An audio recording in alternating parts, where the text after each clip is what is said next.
Buenos días con todas y todos. Vamos a esperar un par de minutos que todos se conecten y empezamos con la sesión del día de hoy.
Buenos días a todas y a todos. Mucho gusto de verles por aquí de nuevo. Mi nombre es Xavier Urios, para los que no me conozcan. Estoy a cargo, soy gerente de la Cámara Española. Bienvenidos a nuestro tercer webinar sobre hostigamiento. Nos vuelve a acompañar, como en el primero, Ana Paula Hurtado. ¿Cómo estás, Ana Paula? Bueno, estamos en un miércoles tipo lunes, así que vamos a tener paciencia porque si bien hay algunos más inscritos, sabemos que en estos 5 minutos se van a inscribir. Y si no, no pasa nada. La Cámara le gusta mucho los espacios pequeños, de pequeños grupos, donde consideramos que se puede interiorizar y generar mayor empoderamiento. Para los que han seguido el ciclo de webinar que llevamos sobre hostigamiento, ¿por qué voy a escuchar una tercera hora? ¿No? Entonces, Ana Paula me decía, y me parecía muy importante, ahora toca cómo estructuramos el llamado a la acción, es decir, lo que los gringos llaman el call to action, ¿no? Estamos en la Cámara Española y es llamado a la acción. Lo que es importante que tengamos en cuenta es que para podernos activar o para ser promotores en nuestras organizaciones, para que tengan liderazgo, hay una serie de pautas y experiencias previas que trabajar. Y en ese sentido, Ana Paula, que además de ser abogada, laboralista, profesora adjunta en su facultad de la Católica, lleva años trabajando y han diseñado varios cursos de entrenamiento para comités, cómo el comité de hostigamiento puede ser un motor dentro de la empresa, ¿no? Entonces ya estamos dando, por supuesto, para aquellos que no han estado en otros webinars acompañándonos ahora, una serie de elementos, ¿no? Del contexto de hostigamiento, de la dificultad de reconocimiento o las barreras que tenemos las personas y las organizaciones para generar espacios seguros. Todo eso lo hemos visto en los anteriores miércoles y ahora vamos a ir directamente a cómo estructuramos, cómo podemos trabajar. Por lo tanto, partimos del supuesto que estamos alineados. Lo digo para los que no hayan podido participar, por supuesto, a través del chat podrán hacer todas las preguntas del caso. Pero les aviso que al final de la intervención de Ana Paula tendremos un espacio para hacer preguntas y respuestas. Así que, como elijan, pueden ir preguntando directamente sobre la marcha. Ana Paula es muy dinámica para eso. O si no, recuerden que al final siempre es ver un espacio quizás para esas preguntas más de reflexión final, cuestionamientos de fondo, dudas básicas que puedo tener, hacemos un repaso.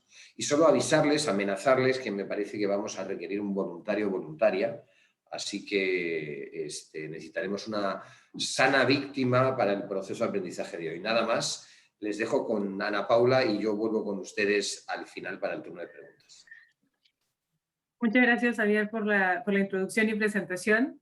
Bueno, ya Xavier les contó un poco de qué va esto. Estamos en un llamado a la acción. Estamos en el momento de, ya reconocimos qué es el hostigamiento sexual laboral.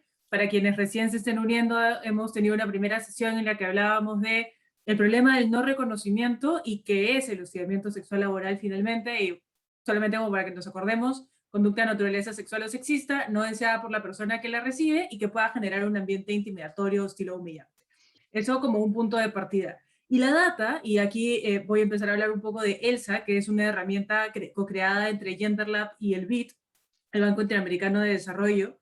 La data de ELSA, que está a nivel regional y que es esta data regional la que vamos a usar en esta ocasión, nos muestra que la gente no reconoce, que nosotros hablamos mucho de hostigamiento sexual laboral, pero no sabemos qué es, y esto nos enfrenta a un primer problema que desencadena en otros varios que vamos a ver el día de hoy.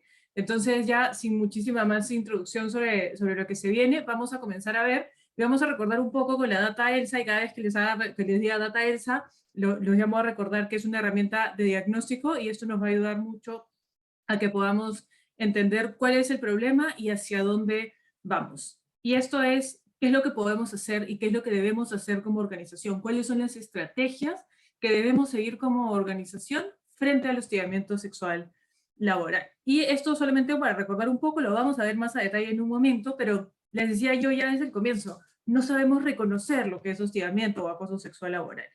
Esto de acoso declarado, hostigamiento declarado, es aquellas personas que reconocen una situación de hostigamiento sexual laboral y reconocen haberla vivido. Entonces, 5% nos decía que la habían vivido. Sin embargo, el número parecía un poco extraño. Y entonces se preguntó también en ELSA por manifestaciones. Esto es un ejercicio que ya se venía haciendo desde bastante antes. Y los números arrojaron que este 5% no era realmente solamente 5%, y digo solamente bien entre comillas, porque aunque fuera un 1%, estamos ante una situación de violencia. Sino que 22% de las personas encuestadas señaló que había vivido una o algunas de las manifestaciones del hostigamiento sexual laboral. Entonces, acá está esta gran primera brecha de las que yo les comentaba, ¿no? Oye, por 4 de las personas que reconocen haber vivido una situación de hostigamiento sexual laboral, realmente la viven, pero no la reconocen como tal. La reconocen como algo que les incomoda, que les molesta, que les genera intimidación en su espacio de trabajo, pero no la terminan de reconocer como hostigamiento sexual laboral. En el caso de las mujeres, esto nos lleva a un 9%. Les recuerdo que estamos utilizando data de países de Bolivia, Colombia y Perú, de 9% a 26% en el caso de las mujeres, y en el caso de los hombres de un 2% a un 19%. Esto nos habla mucho de la naturalización. Pero veámoslo en números enteros para que podamos entender la magnitud de este problema. De 400 personas, hagamos de cuenta que estamos en una organización de 400 personas, 100 pasan por hostigamiento sexual laboral, más o menos. 70 son mujeres y solamente 3 de estas 100 personas solamente 3 lo denuncian. Vemos entonces que hay un fuerte problema, pero no es solamente uno, y esta data ELSA lo que nos llevó es a tener 4 insights importantes de cara a las acciones que pueden tomar las organizaciones para prevenir el hostigamiento sexual laboral, para prevenir, reducir el hostigamiento sexual laboral. Lo primero es construir un entendimiento común. Esto de acá lo que nos muestra es que no sabemos qué es hostigamiento sexual laboral. Lo segundo es no depender de la denuncia como única fuente de información. Vamos a ver por qué. Ya les decíamos que solamente de estas 70 mujeres que viven hostigamiento sexual laboral, 3 lo denuncian. Y vamos a ver un poco de data más específica sobre esto.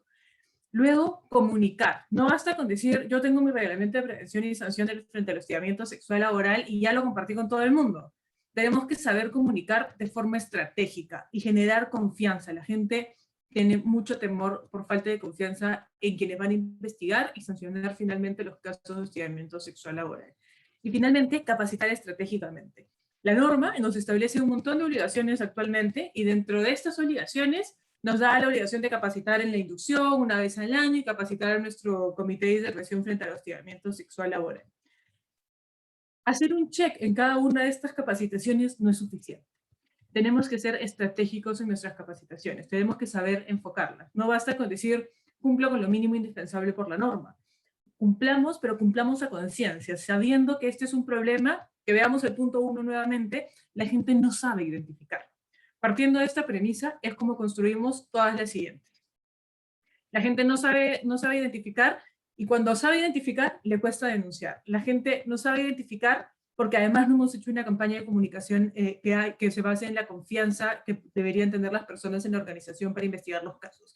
Y la gente no sabe identificar porque no hemos capacitado de forma correcta. Venimos 2 años ya con la regulación y aún la data muestra que las personas no identifican lo que es el hostigamiento sexual laboral y cuál es su rol en este marco. Entonces, estos van a ser los 4 insights que vamos a trabajar hoy, y ya Xavier se había adelantado y le agradezco pidiendo su participación, y yo se los voy a pedir, y les voy a pedir que puedan levantar la mano o escribir en el chat cuando quieran compartir. La idea de esta sesión es que además podamos compartir. Yo les voy a ayudar dándoles una ruta de acciones o cosas que podemos hacer de cara a prevenir estos insights y mejorar la situación dentro de las organizaciones, y ustedes me pueden contar al final de cada una de las intervenciones que vamos a hacer, cómo es que ustedes lo están haciendo o cómo es que lo piensan hacer, cómo lo van a implementar dentro de su organización o cómo lo han venido haciendo y los resultados que puedan haber tenido. Entonces les voy a pedir que podamos trabajar de forma, digamos, muy participativa, que estén muy presentes en la sesión para que esta se enriquezca también con las acciones que ustedes están tomando como compañías. Entonces vamos con nuestro primer punto, ¿no? Construir un entendimiento común sobre lo que es el acoso sexual, el hostigamiento sexual laboral. Involucrar activamente a nuestros líderes. ¿Por qué decimos que necesitamos construir un entendimiento común? Dentro de esta herramienta ELSA, cuando se hacen los diagnósticos, se pregunta por qué entiende la gente o los mitos que están detrás de lo que entendemos por hostigamiento sexual laboral. Y se pregunta si consideran que debe existir rechazo, que debe suceder más de una vez, si este hostigamiento tiene que provenir de un jefe o jefa necesariamente, y si debe haber mala intención. Y como vemos, los números son muy altos, ¿no? Primero, en 60% nos dicen que debe haber mala intención. Nos basamos en los ojos de la persona que realiza los actos y con qué buenas o malas intenciones los realiza. Ahí, para quienes estuvieron en la primera sesión de hace un par de semanas, recordarán que veíamos el caso de Karina y Manuel, y yo les decía, Manuel, nosotros podemos empatizar con Manuel y pensar que es una buena persona que está enamorado. Sin embargo, la visión no es la de la intención con la que él realizaba los actos, sino cómo esto afecta a las personas. Pero acá vemos un gran problema inicial. Las personas piensan que para que haya hostigamiento sexual laboral debe haber mala intención. ¿Y cómo es esto importante de cara a cómo vamos a llegar a las personas luego?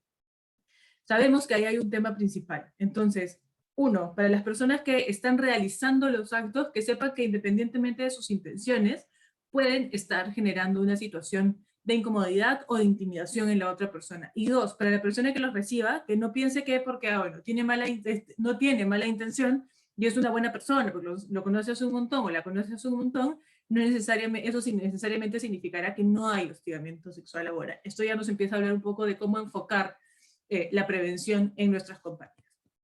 Luego, en la parte superior izquierda, tenemos que 40% considera que debe existir rechazo.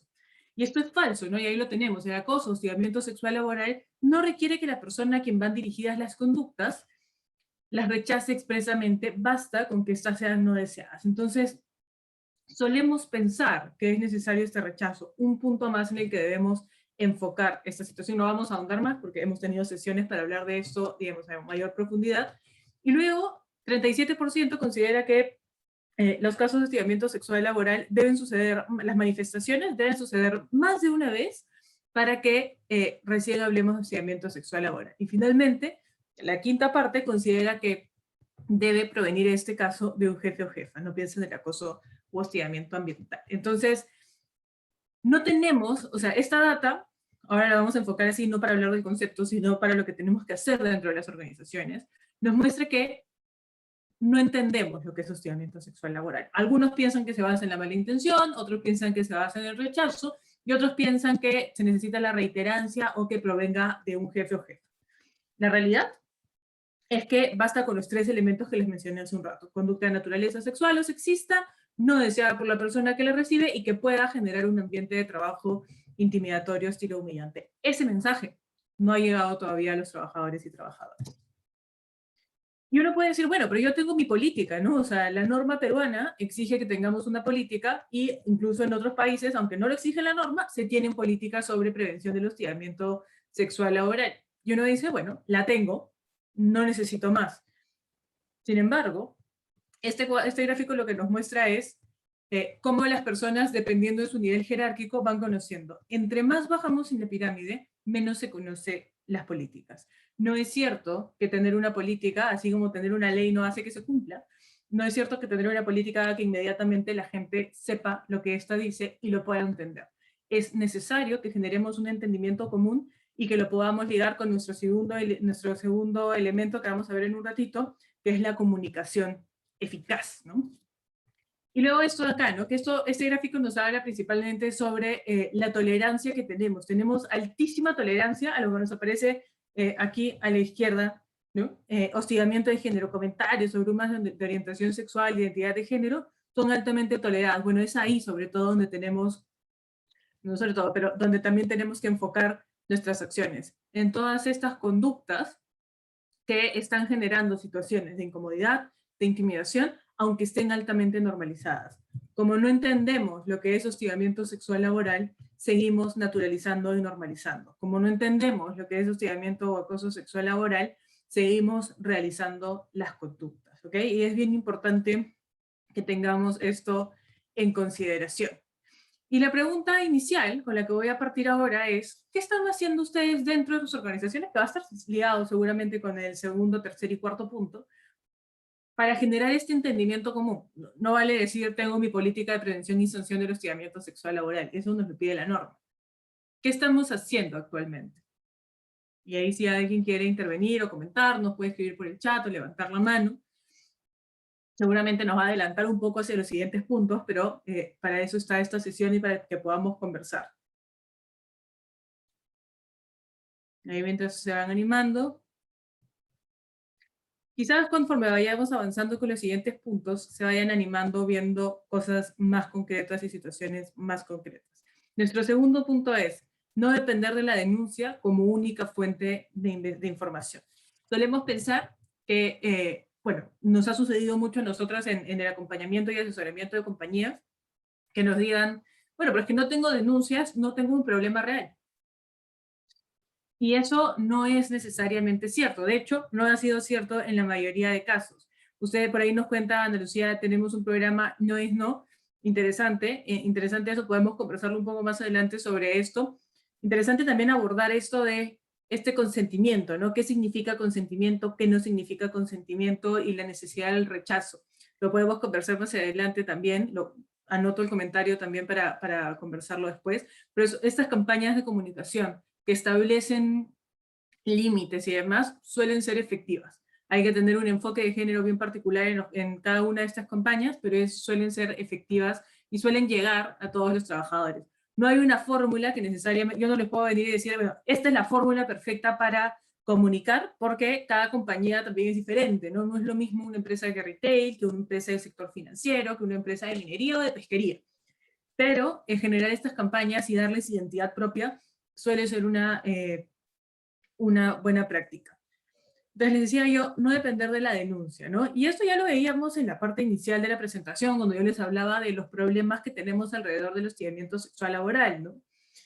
Teníamos esta brecha entre lo que la gente reconoce como hostigamiento sexual laboral o acoso sexual laboral y lo que marca cuando se les pregunta por manifestaciones. Y cuando hablamos de estas manifestaciones, no hablamos de solamente tocamientos ni demás, sino con estas que están altamente toleradas en el gráfico que les mostraba en el elemento anterior, sino también o sea, sí estas, como comentarios en doble sentido, bromas sobre la apariencia física, sobre la orientación sexual de las personas, y luego también aquellas que nosotros pensamos que ya no suceden, como tocamientos y cierto tipo de invitaciones a salir.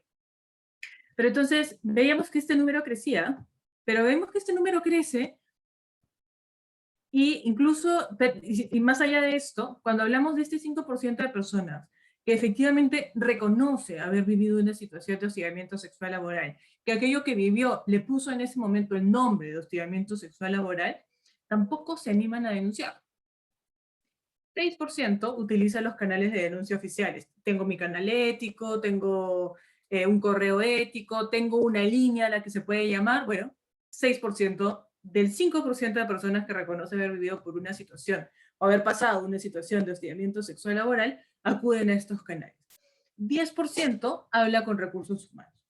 Entonces, de este 5% de personas que reconocen haber vivido por una situación de hostigamiento sexual laboral, menos del 20% acude a un canal de la compañía a denunciar. Y ahí estaban esos números que yo les mostraba hace un rato. Entonces, de 400 personas, 100 pasan por acoso, 70 son mujeres, y 3 de estas 70 mujeres lo denuncian. Entonces, nos queda claro que la denuncia no nos habla sobre un indicador real de lo que es, si estamos teniendo situaciones de hostigamiento sexual laboral dentro de la compañía.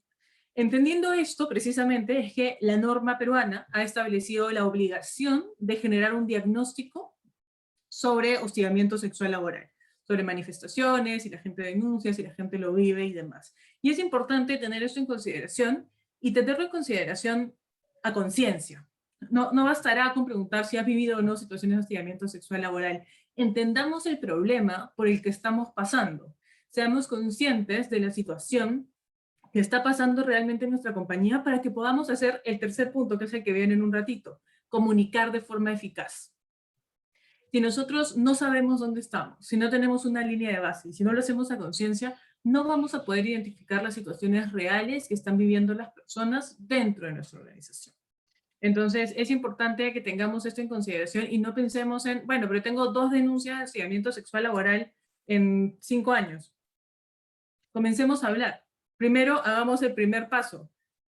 Tengamos un entendimiento común. Cuando hacemos este primer paso, que nosotros llamamos a veces quitarle el tabú, cuando comenzamos a hablar de hostigamiento sexual laboral y nos comenzamos a enfrentar a la situación real, es cuando las personas van a poder comenzar a identificarlo y luego tener la confianza para denunciar. Pero entonces, quitémosle el tabú, hablemos sobre hostigamiento sexual laboral, hablemos sobre lo que significa el hostigamiento sexual laboral, y luego demos el siguiente paso. Comencemos a diagnosticarnos, veamos dónde estamos parados, qué es lo que está pasando alrededor de este tema en las organizaciones para saber qué acciones tomar. Eso va a ser fundamental.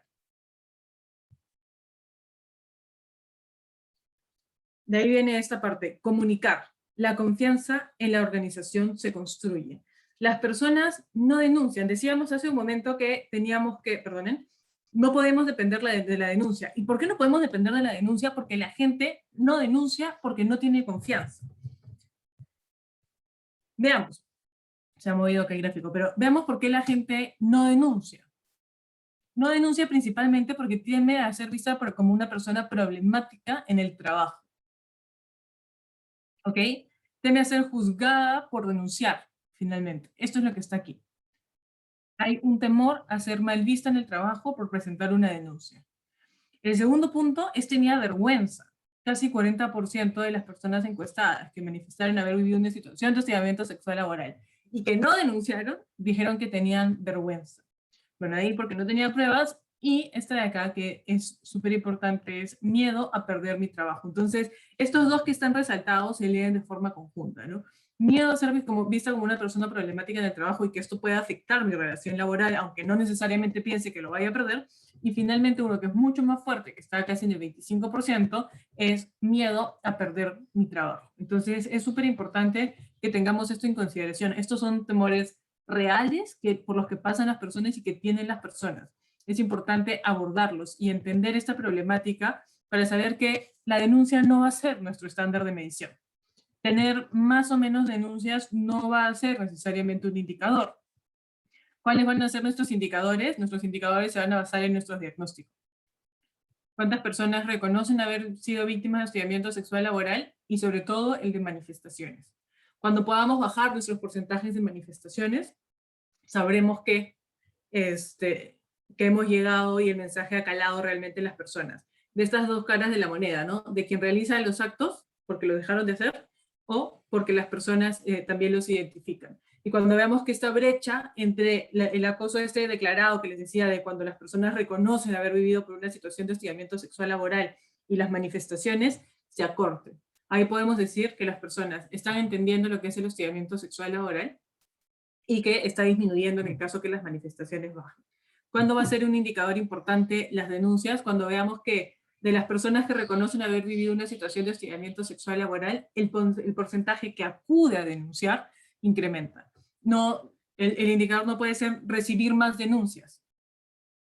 El indicador debería ser recibir más denuncias de las personas que reconocen haber vivido situaciones de hostigamiento sexual laboral. Va así de ligado, ¿no? Entonces, eso es bastante importante o bien importante para estas situaciones, para identificar y de cara a nuestros diagnósticos. Tenemos que lograr que estos números bajen. Tenemos que lograr que las personas dejen de tener miedo, porque es finalmente lo que está detrás de estas dos, dejen de tener miedo a denunciar.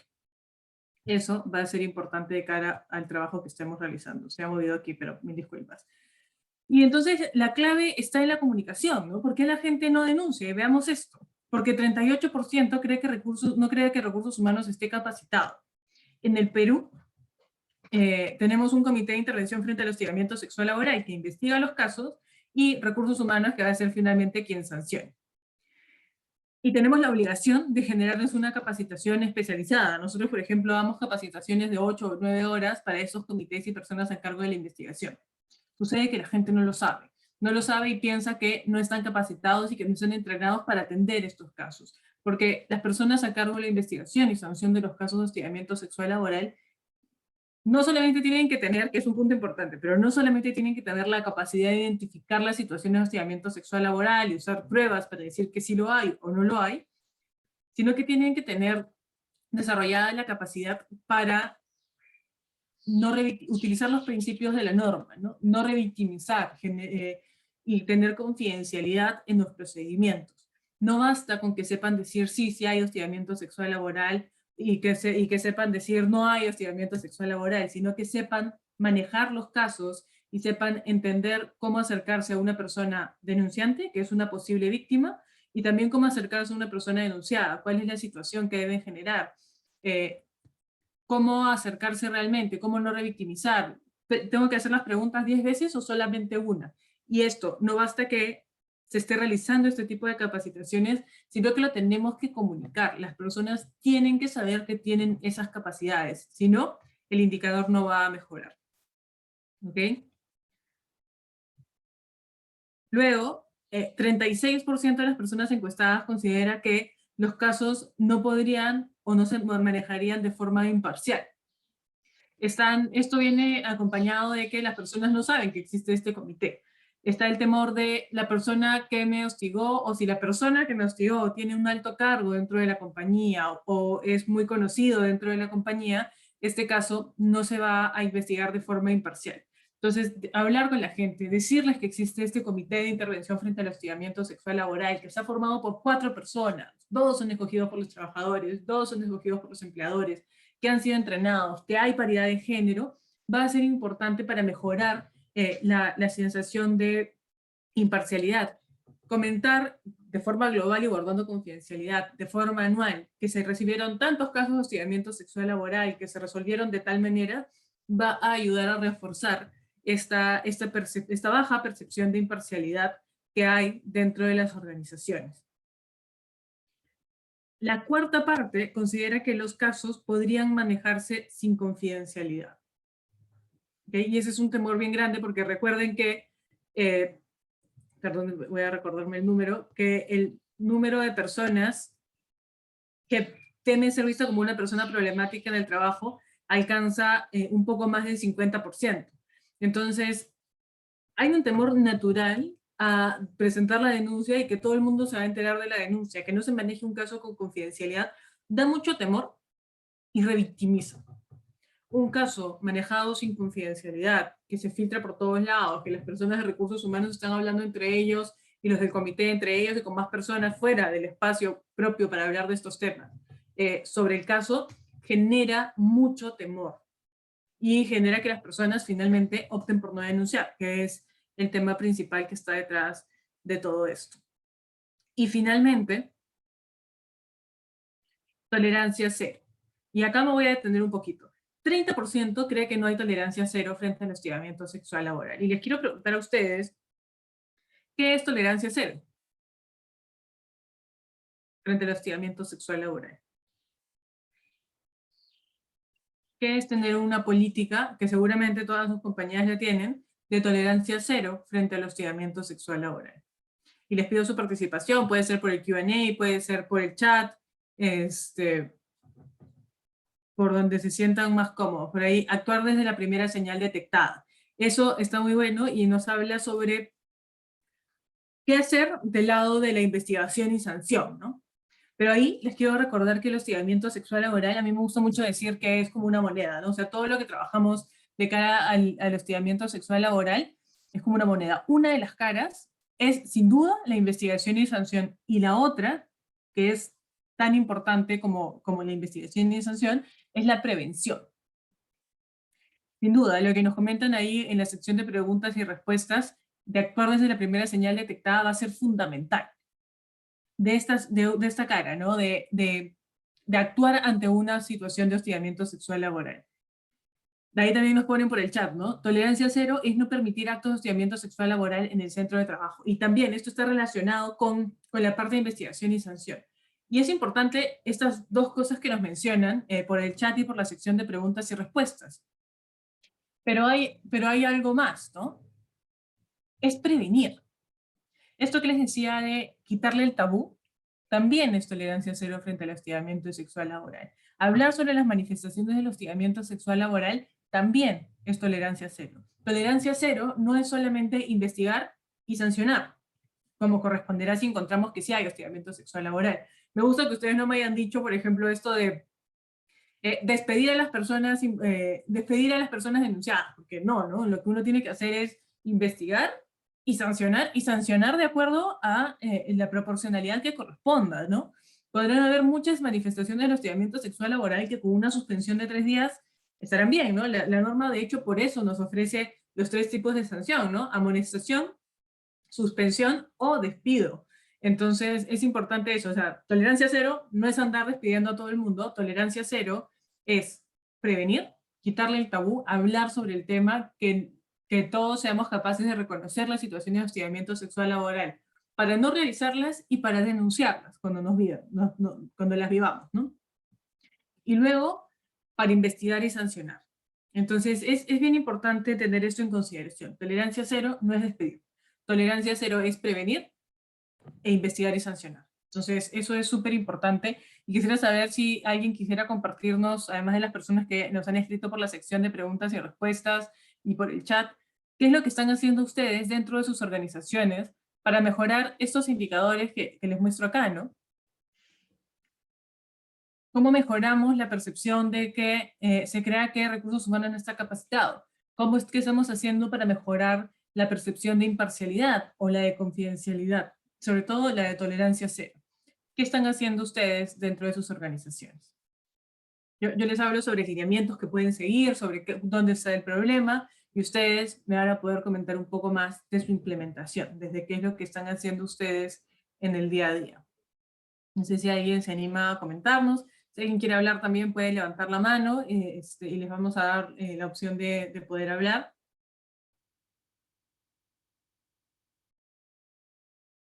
Creo que no.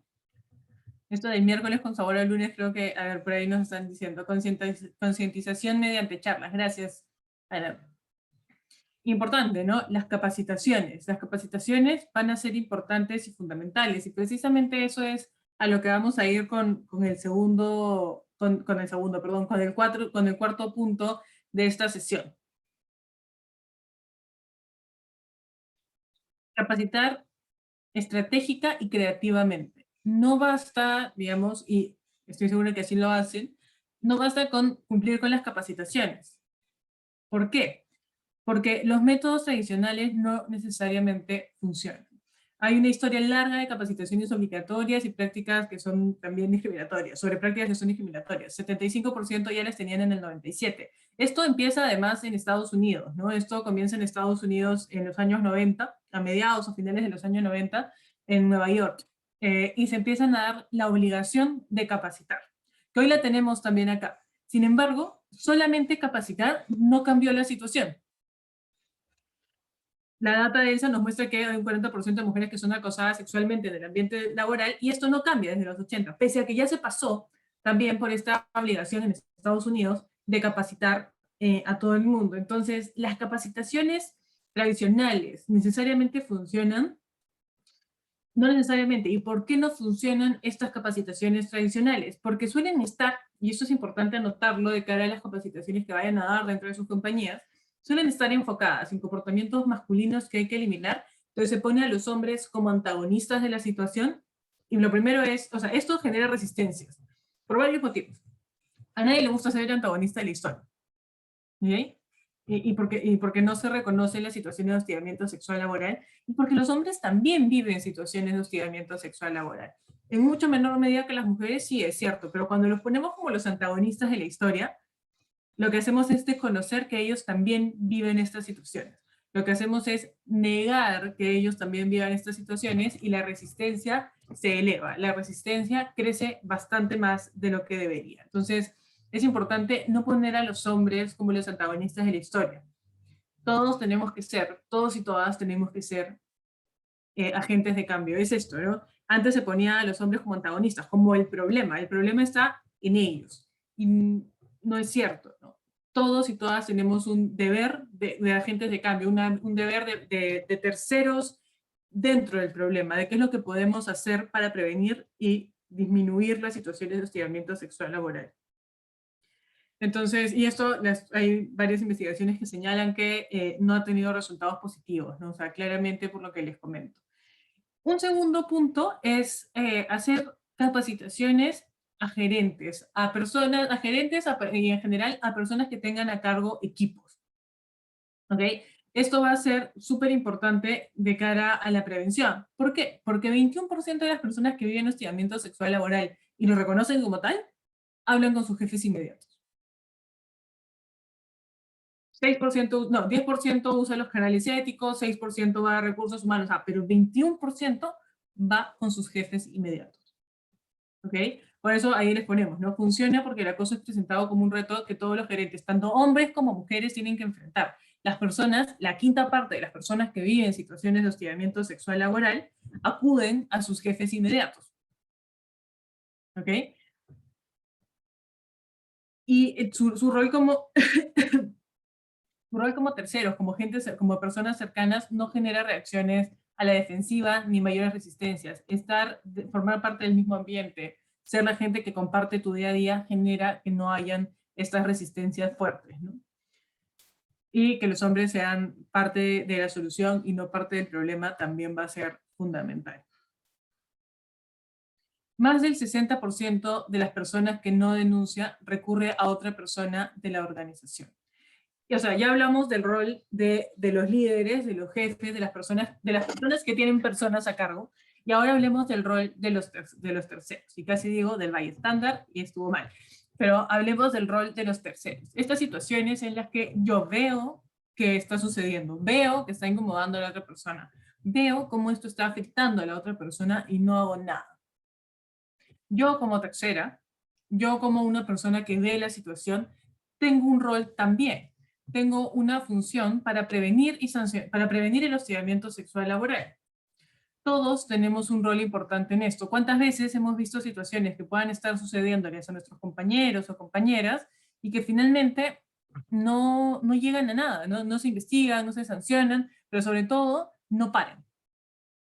Entonces los terceros tienen roles fundamentales y eso también lo veían con mi compañera Pía en la sesión pasada, ¿no? ¿Qué es lo que puedo hacer si soy un tercero que ve estas situaciones de hostigamiento sexual laboral? ¿Cuáles son las acciones que puedo realizar para evitar que estas situaciones sigan sucediendo, ¿no? Y esto lo veían con Pía, y Pía les decía que habían 3 acciones básicas que podían realizar. Una es ir a hablar con recursos humanos. Otra es intervenir, ¿no? O sea, como terceros, intervenir en la situación, despejar la situación, evitar que las personas sigan en contacto. Perdón, interrumpir la situación creando una distracción, buscar ayuda con recursos humanos e incluso hablar con la persona que está realizando los actos. Pero esto no es algo que las personas hagan de forma intuitiva, o no necesariamente es algo que las personas hagan de forma intuitiva. Ahí la importancia de que ustedes también comuniquen, hablen cuál es el rol de los terceros, qué es lo que podemos hacer para mejorar estas situaciones y para evitar estas situaciones de hostigamiento sexual laboral. Si no te sientes bien interrumpiendo la situación y diciéndole a la persona directamente, oye, deja de hacer eso porque lo que estás haciendo está mal, genera una distracción, tira un lapicero, o sea, cualquier cosa que genere que se rompa la situación de tensión. Si no te sientes bien incluso haciendo eso, recursos humanos siempre es un lugar al que puedes atender y al que puedes ir. Y finalmente, si te sientes bien haciéndolo, acude a la persona, tanto a la persona que está realizando los actos o quizás a la persona que los está viviendo, ¿no? Y sé agente de cambio desde tu ayuda o colaboración para evitar que estas situaciones sigan sucediendo. Recuerden que muchas personas que viven situaciones o que realizan situaciones de hostigamiento sexual laboral lo hacen sin saber que puede ser hostigamiento sexual laboral. Entonces va a ser súper importante tener esto en consideración también. El rol de los terceros es un rol fundamental. Rol de líderes y rol de terceros son situaciones o roles fundamentales de cara a la prevención del hostigamiento sexual laboral. Enfoques prometedores de las capacitaciones, involucrar a los hombres como aliados y no como culpables. A nadie le gusta ser antagonista, esto genera resistencia, como les decía hace un rato. Hay evidencia sobre la efectividad de este tipo de capacitaciones, no a nivel laboral todavía, seguramente Elsa nos va a botar esta data en no mucho tiempo, pero sí en universidades, ¿no? Los hombres son más propensos a intervenir si son capaces de identificar el problema, como punto 1, tienen mentores o se genera cierto nivel de mentoría dentro de las compañías, en este caso de las universidades, y ensayan su intervención con antelación, ¿no? Entonces esto es súper importante. Hay muchas metodologías para capacitar sobre hostigamiento sexual laboral, ¿no? Están los webinars o sesiones de capacitación directas, digamos, sincrónicas. Están capacitaciones, nosotros damos, por ejemplo, Teatro Foro, que es algo que funciona súper bien con líderes, ¿no? Esto que es una capacitación que a través del teatro busca involucrar a las personas en situaciones de la vida real y ver cómo reaccionan estas frente a situaciones de hostigamiento sexual laboral finalmente, ¿no? Y como esas también están las capacitaciones virtuales y demás. Lo importante es el enfoque que se le dé. No pongamos antagonistas. Seamos propositivos. ¿Qué es lo que puede? Primero, identifica, ¿no? Identifica lo que es hostigamiento sexual laboral. Conoce los canales que tenemos dentro de la compañía y si lo ves y no te sientes bien, y si ves situaciones de hostigamiento sexual laboral en tu entorno, actúa. Esos son los llamados a la acción que les podemos dar desde Yanberlab de cara a prevenir estas situaciones. Y bueno, esta es la sesión, hemos tenido la participación, no la hemos tenido muy alta de momento, pero quizás ahora que hemos terminado toda la sesión se animen a hacer preguntas. Ahí Daniela les está poniendo en el chat, tienen la opción de hacer preguntas, también en la sección de preguntas y respuestas. Nada, quedo atenta a sus preguntas o consultas. Bueno, muy interesante como siempre, Ana Paula, la verdad que se disfruta mucho y además se aprende mucho. Sé que algunos hemos estado preguntando. Les animaría ahora en ese momento final, tenemos tiempo de sobra, si tenemos alguna idea que se nos haya quedado en el tintero, o si queremos también posicionarnos y opinar. Yo sé además que tenemos, he visto por el chat, hasta algunos funcionarios de UNAFIL y me parece simpaticísimo un espacio cruzado de de formación, pero quizás hay algunas experiencias previas o errores que vendrían bien a todos que nos los comentaran, ¿no?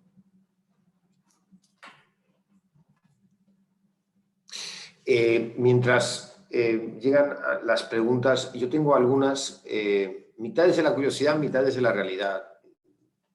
Ana Paula, tú has trabajado con varias, si no muchas empresas. Cuando se plantea el plan de trabajo, ¿no? 1, 2, 3, 4, ¿cuáles son las típicas resistencias que tienes en los decisores de empresa?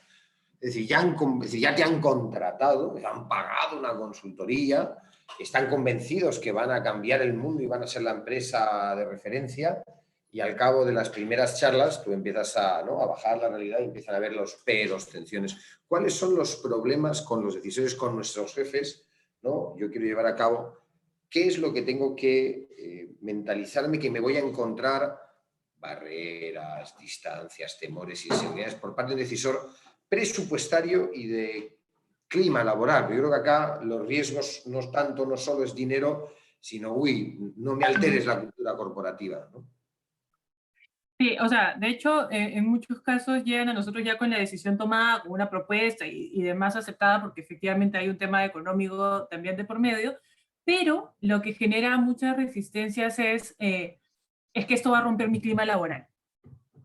Mi clima laboral es muy horizontal, nosotros somos bromistas y demás, y ahí la pregunta que nosotros les planteamos es, bueno, o la situación que les planteamos es, bueno, si tu clima depende de hacer bromas de contenido sexual o sexista, no es un clima laboral necesariamente sano, ¿no? Pero está el temor de que, porque vamos a empezar a hablar de hostigamiento sexual laboral y les mostramos la data sobre comentarios o bromas sobre la apariencia física o la orientación sexual de las personas, vamos a generar un problema en el clima laboral de las personas, ¿no? En el clima laboral de la compañía. Y no es cierto, y de hecho no nos ha pasado que en estudios de clima laboral que han hecho después de nuestra intervención al año o 2 años posterior, se entienda una disminución o un empeoramiento, si se quiere, del clima laboral, ¿no? Pero ese es un tema muy fuerte desde las áreas de recursos humanos, por ejemplo, y resistencias a hablar sobre, por ejemplo, no está bien hacer chistes de naturaleza sexual dentro del espacio de trabajo. Y bueno, pero la gente es así, ¿no? La gente bromea. Precisamente es eso lo que tenemos que cambiar, porque la data muestra que ahí cuando pensamos que todo bien con este tipo de comportamientos, no todo bien, ¿no? Porque la gente reporta que les incomoda.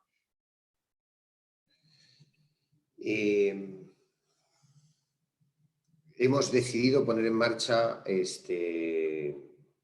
un plan de acción, estamos ilusionados, y empiezo a sentir que en el camino los compañeros, no los jefes, me están poniendo... no me están impidiendo nada, por supuesto no están hablando mal ni se están posicionando en contra, pero yo siento que, todo se retarda, ¿no? Es decir, nadie dice nada, pero como que no termina de entrar en la dinámica de una acción en el equipo. Cuando has tenido esas situaciones, ¿qué recomendaciones has hecho a tus clientes? En esos casos es reforzar mucho el rol de líder, ¿no? ¿Qué es lo que estás haciendo con tus equipos directamente? De hecho, nosotros promovemos que los líderes en sus sesiones, digamos, en sus reuniones semanales o quincenales que suelen tener, puedan hablar abiertamente sobre este tema, porque eso va a ayudar a quitar el temor a hablar sobre el tema y que se ponga más lento todo el tema de implementación de hostigamiento sexual laboral, de prevención de hostigamiento sexual laboral, ¿no? Entonces, nosotros ahí solemos reforzar mucho el rol de líder como agente de cambio, ¿no? Y un agente de cambio con una incidencia muy directa y muy fuerte para cambiar la situación de hostigamiento sexual dentro de las compañías. Un comentario, pero yo quiero jalar una pregunta, ¿no? El problema es también cómo probar esta situación, por eso a veces no denuncian. Tengo la percepción, y estoy opinando con permiso de Ana Lucía, que cuando nos enfrentamos porque hemos identificado, porque hemos escuchado, porque hemos visto una situación que nos genera la duda o no, el mero hecho de tener ese concepto de prueba se convierte en una barrera.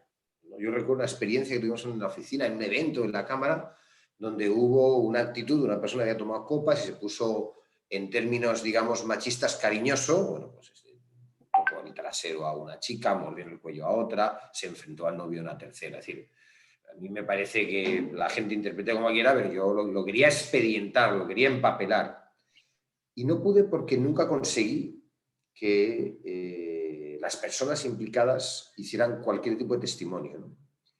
Y uno de los elementos que yo me quedé pensando, porque no conseguimos activar el comité, es que no solo era la barrera de pucha, después del mal rato que he pasado con la situación, como ahora revivirlo, que sea un tema y que mañana, ¿no? No solo el tema de la víctima de la agresión, de la colaboradora afectada, si queremos, para no cargar con términos que pueden ser de repente muy elevados, pero yo tengo la sensación que estas personas se quedaron pensando, bueno, ¿y yo qué voy a decir que esa persona se ha portado mal? ¿Y quién me va a creer? Es decir, ese documento, ese elemento probatorio, ¿no? Lo saco como, ¿no? para escucharle, porque yo creo que ahí hay una barrera de que parece que estamos en un juicio y creo que hay que un poco entender que las protecciones a colaboradores y colaboradoras en el elemento probatorio, esto no es un tema, digamos, en primera instancia legal, jurídico, como estamos viendo en la televisión ahora, ¿no? Un poquito dar una vuelta a eso otra vez. Sí, es súper importante y, digamos, lo que plantea Ana Lucía, sumado a lo que tú comentas, nos lleva a hablar de dos puntos importantes, ¿no? La prueba, que efectivamente existe y va a existir y puede ser una barrera, y de otro lado, el proceso, ¿no? Te enfrentas a un proceso en el que, y de hecho la data de Elsa que les he venido mostrando nos muestra que hay mucho temor a formar parte del proceso, pues, ¿no? A un proceso que no conoces, no sabes cómo te van a ver, tienes miedo a ser vista incluso como una persona conflictiva, que es lo que nos mostraba Elsa como en un 55% de los casos. Hablemos primero de la prueba. Es importante en este caso hablar sobre, efectivamente, la prueba va a ser necesaria para investigar los casos porque finalmente vamos a decir que una persona es o no un hostigador y se va a sancionar. Sin embargo, la prueba tiene muchas dificultades en los casos de violencia, como lo es el hostigamiento sexual laboral. Uno no va por ahí pensando que efectivamente te van a hostigar y vas con la cámara del teléfono prendida. Uno no puede vivir así, y es correcto. Sin embargo, para los casos de violencia, y eso ya en un nivel más técnico, las personas que investigan estos casos deben tener la preparación específica. ¿Por qué? Los casos de violencia tienen una metodología para que en esos casos en los que decimos no hay prueba, se pueda evaluar el solo dicho de la persona denunciante como prueba suficiente para determinar que un caso es o no es de hostigamiento sexual laboral. ¿Por qué? Porque los casos de violencia pueden suceder y suelen suceder. Ahí alguien del Ministerio Público en alguna capacitación me decía intramuros, ¿no? En ambientes muy privados, donde no hay cámaras, donde no hay personas, donde no hay más cosas, y como les digo, uno no anda y no debe andar con el teléfono en modo video constantemente, ¿no? Entonces, la importancia de la capacitación a las personas a cargo de la investigación para que sepan utilizar esta metodología va a ser fundamental, y que podamos decir, independientemente de las pruebas que hayan o no, denuncia, porque tenemos un comité formado para hacer una investigación que, independientemente de pensar que hay o no prueba, va a poder llegar a una decisión. Eso de cara a la prueba. Y solamente saber un segundito más, de cara al proceso, es decirles a las personas y hacerles saber que en este proceso no les vamos a preguntar, porque no debe pasar 10 veces, ¿no? O sea, este temor a la revictimización, que la gente no te lo dice como temor a la revictimización, pero lo que está detrás, decirle que con una declaración suya, con un testimonio suyo, va a ser suficiente, y que no le vamos a pedir que vuelva 3 o 4 veces más, y explicar el proceso con mucha transparencia va a ser también fundamental. Gracias, Javier, perdóname que te Sí, corté. hay una pregunta además, pero quiero aprovechar para comentar porque yo tengo en ese tema un tema de códigos, ¿no? Es decir, cuando se tiene un ambiente de trabajo donde se realizan bromas, entre comillas, con la opción sexual de las personas, esto hace que se hace entre amigos que suelen bromearse de esa manera, y si entre ellos obviamente no hay rechazo, es parte de su forma de tratarse. Se podría decir que es hostigamiento. Yo quiero añadir, porque nosotros identificamos, tenemos unos espacios, el micromachismo de la semana, nos dimos cuenta que había grupos de colaboradores hombres que entre ellos tenían su código, ¿no? Y se hacían sus bromas, ¿no? De vez en cuando alguno les traicionaba, entre comillas, y lo llevaba con el micromachismo de la semana y todos nos reíamos, ¿no?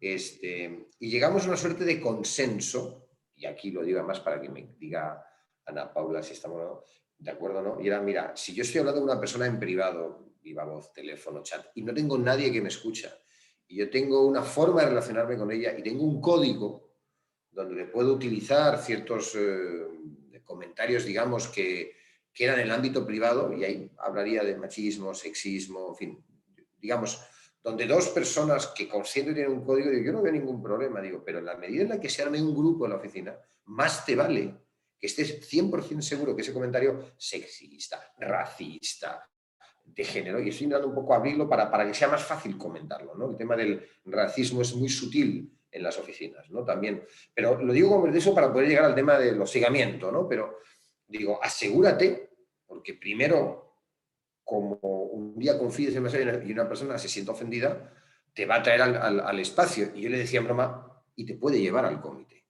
¿no? Le decía un poco para entender, ¿no? Por el tema del manejo de los códigos, amistades, pero en fin, por favor, Sí, tal cual. Y de hecho, lo que ustedes comentan es muy cierto, pero voy a partir diciendo una cosa. Yo no puedo dar, por ejemplo, una lista de manifestaciones que son hostigamiento sexual laboral. Ni siquiera me encanta, alguna vez dije y me encantaría, pero realmente no me encantaría, porque si no lleva a una situación sumamente cuadriculada en la que no necesariamente calza con el concepto, ¿no? El concepto, recordemos, es su segundo elemento que es fundamental, es que sea no deseado por la persona que lo recibe, o que lo escucha, o que lo vive. Entonces, lo que nos decía Xavier, ¿no? Bueno, si tienes un amigo con el que tal y tal, no, no hay problema, ¿no? Porque son conductas consentidas. Me podrá parecer a mí, desde fuera, que no vivo la situación, que no la escucho, me podrá parecer bien, mal, reprochable, moral, ese es otro tema. Si no me lo dicen a mí, si no lo dicen en mí, no solamente no a mí, ¿no? Si no me lo dicen en el entorno laboral, aunque no esté dirigido a mí, no tendrá por qué molestarme más allá de lo que mis máximas morales me digan. ¿Ok? En una conversación entre dos personas o entre tres personas que no es escuchable por otra persona y demás, no habrá problema. Por eso yo no puedo venir y decirles, los chistes sexuales son, pero son situaciones de riesgo. No les puedo negar que son situaciones de riesgo. Porque ahí donde lo sueltas, en un grupo de trabajo, donde también estoy yo, y a mí sí me incomoda, pese a que a las otras 20 personas no, yo podré denunciarlo. Porque válidamente me puedo ofender. Son no, situaciones de riesgo. incluso, y con esto ya 11:58, no vamos a hablar más, pero incluso pensemos que en el trabajo no nos quedamos 2 días, nos quedamos años. Ya sé que cada vez rotamos más, pero no te quedas de 1 a 3 años. La probabilidad de que en 3 años una persona, un compañero, evolucione su forma de pensar y que lo que se reía en principio no le haga gracia. Lo digo porque yo lo he visto, ¿no? Es un poco para poner, me parece que es muy pertinente, ¿no? El tema de las situaciones de riesgo, ¿no? Pero bueno, son las 11:59. Solamente... No sé, te iba a dar la palabra para que despidieras tú ya, y te dejaba tranquilo. Más bien, solo agradecer a todos y a todas. Quizás en unos meses repitamos experiencia, nosotros disfrutamos mucho de estos espacios, pero por favor, Ana Paula, termina con el último comentario.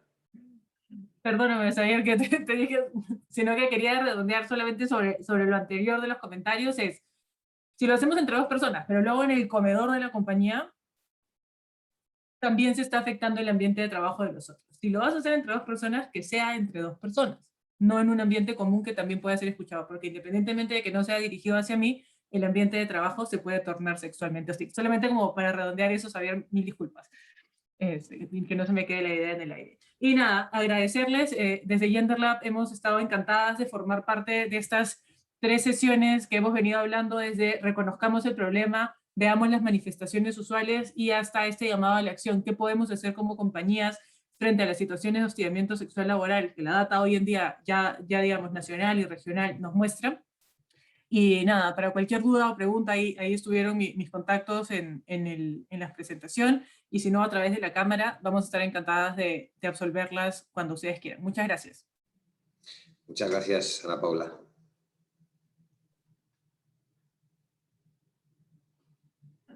Ahí piden, voy a poner mi... Napoleón, tranquilo, escribe al mail que recibiste de la Cámara de Comunicaciones y recibirás toda la información. Sí. Chao.